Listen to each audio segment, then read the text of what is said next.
Vous êtes dans la chronique Question pour un ami avec Kim Blanchette, pharmacienne propriétaire. Bon matin, Kim. Bon matin. Alors, question pour un ami, encore une fois ce matin. Au mois de décembre, c'est le premier de l'an qui s'en vient. Puis, on a toujours la fameuse question, comment on fait pour se mettre en forme? On a plein de résolutions, mais mettons, on va y aller sur une résolution. Un sacré problème. Comment qu'on fait pour arrêter de fumer? Quelle bonne question. Et je trouve ça bon, ton idée de momentum. T'sais, on le voit souvent, le début janvier, nos ventes de teintes de nicotine augmentent, puis c'est une très, très bonne nouvelle. Ah oui? Ben oui, tout à fait. Puis, tu sais, dans le fond, je pense que les gens ont envie d'une résolution, ont envie de changer des choses dans leur vie, ont envie de se prendre en main. Fait que... Et on se fait souhaiter la santé au jour de l'an aussi, hein? Oui, puis arrêt tabagique et santé, c'est intimement relié. Là. Les effets, les bénéfices de l'arrêt tabagique, ils sont connus. Tu sais, au niveau cardiovasculaire, au niveau pulmonaire, les risques de cancer sont tellement augmentés dès qu'on fait usage du tabac, malheureusement. Alors, oui, c'est une très bonne idée. Et là, ben moi, je suis ici pour vous dire que je suis probablement une des meilleures alliées en tant que pharmacienne pour l'arrêt tabagique. Oui, parce que tu as plein d'outils, j'imagine. Oui, tout pour à nous fait. Aider. Et en même, tu sais, dans les dernières années, le nombre d'outils que le pharmacien peut prescrire, peut utiliser pour aider les patients a augmenté. Avant, ça se limitait à tout ce qui était les substituts de nicotine.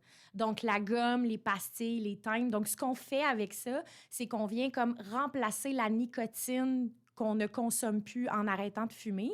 Oui, parce que c'est pas juste une question de volonté, là. Non, c'est difficile. L'arrêt de la cigarette, c'est là. extrêmement difficile. Puis, tu sais, dans le fond, ce qu'on fait avec ça, c'est qu'on l'enlève plus graduellement que de dire je fumais puis je fume plus. On est aussi en contact avec... on peut vous référer vers le service J'arrête, j'y gagne pour que vous soyez mieux outillés, accompagnés. Tu sais, c'est un gros processus. C'est un processus qui demande que les gens s'impliquent, mais nous, on est là aussi pour les rassurer. Puis on se parlait de résolution, là, puis on se parle de santé, mais moi, quand je regarde ça, là, le budget aussi... Moi, je dis toujours aux gens qui arrêtent de fumer, je pense que vous allez vous trouver riche, là. Oui.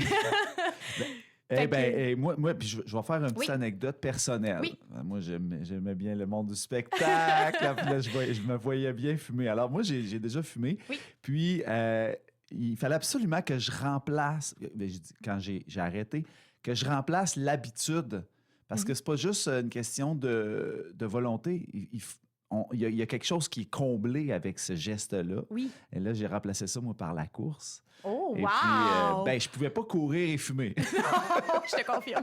Ça fait que j'ai remplacé ça par le jogging. Tu sais, j'en fais pas, c'est pas devenu une obsession, mais j'ai commencé à courir. Donc, c'est important d'être accompagné. Mm-hmm. Donc, le numéro, là, j'arrête, là, je trouve que c'est un beau support, ça. Je l'ai retapé sur Internet même avant de venir. Puis, tu sais, ils ont des concours vraiment cool, là.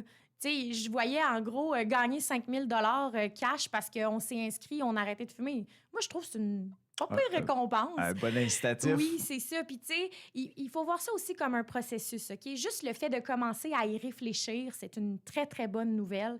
Puis, je parle aussi des fois au niveau de l'entourage parce que les gens qui... Tu sais, quand on a un proche qu'on aime, puis on aimerait donc qu'il arrête de fumer parce qu'on pense à sa santé, bien, quand les premières réflexions sur l'idée d'arrêter arrivent, bien, c'est important de les accueillir, puis de pas non plus mettre trop de pression à notre proche.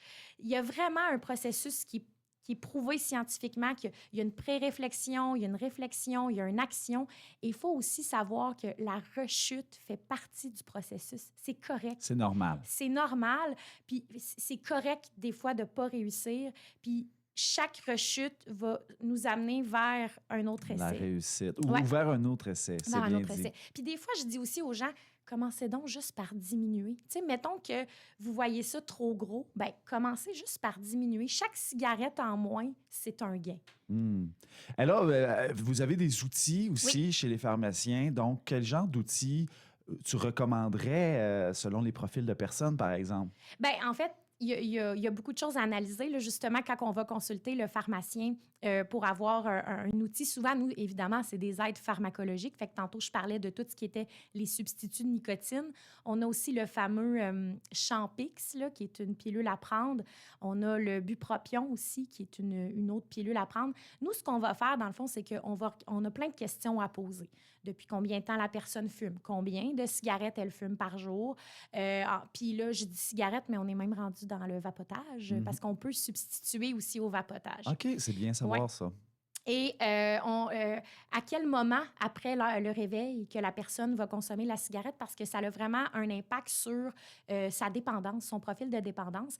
Après, on va voir s'il a déjà fait des essais antérieurs. Qu'est-ce qu'il a utilisé comme outil, comme aide pharmacologique? Et là, on va s'adapter. Parce que, évidemment, il y a des contre-indications. Des fois, il y a des effets secondaires qu'on peut préférer chez un patient versus chez l'autre. Fait que c'est pour ça que c'est vraiment une consultation. Puis, tu sais, encore une fois, je le dis toujours, c'est quelque chose qui se prépare. Fait que là, bravo Bruno, on y pense déjà en décembre dans le but de le faire en janvier. Fait que c'est bon des fois de se prendre un petit peu d'avance pour justement préparer cette consultation-là, puis qu'on soit capable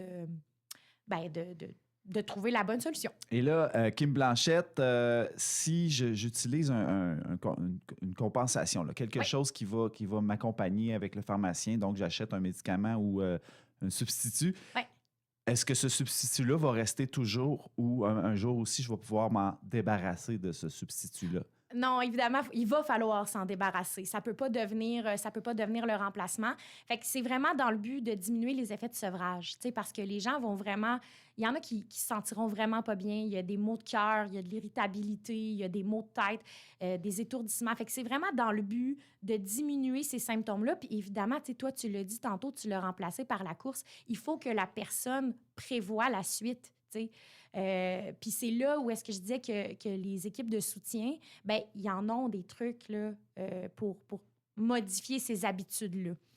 Question pour un ami. Oui. Le sachet de nicotine Zonic, on a entendu parler de ça récemment. Est-ce que vous en avez? Et qu'est-ce que c'est exactement? Merci de poser la question. Nous n'en avons pas. En fait, nous, notre pharmacie, nous avons pris la décision de ne pas en tenir.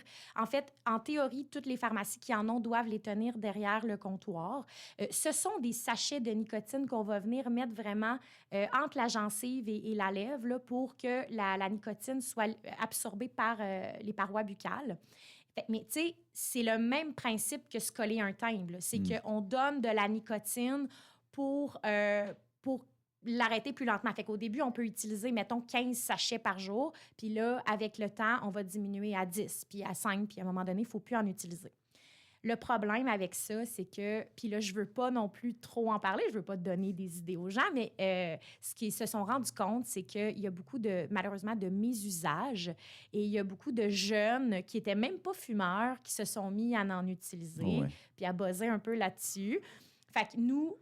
Ayant déjà dans notre arsenal thérapeutique plusieurs substituts de nicotine, on s'est dit, on n'en rajoutera pas sur le marché pour risquer que ce soit dangereux pour les plus jeunes. Tout à fait. Un bon choix. Ben, écoutez, un choix, il faut en faire des fois.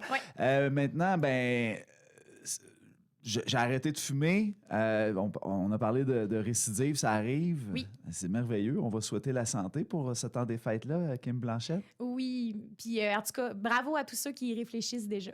Oui, bravo, effectivement. Et c'est possible, je peux vous le dire. Hey, super!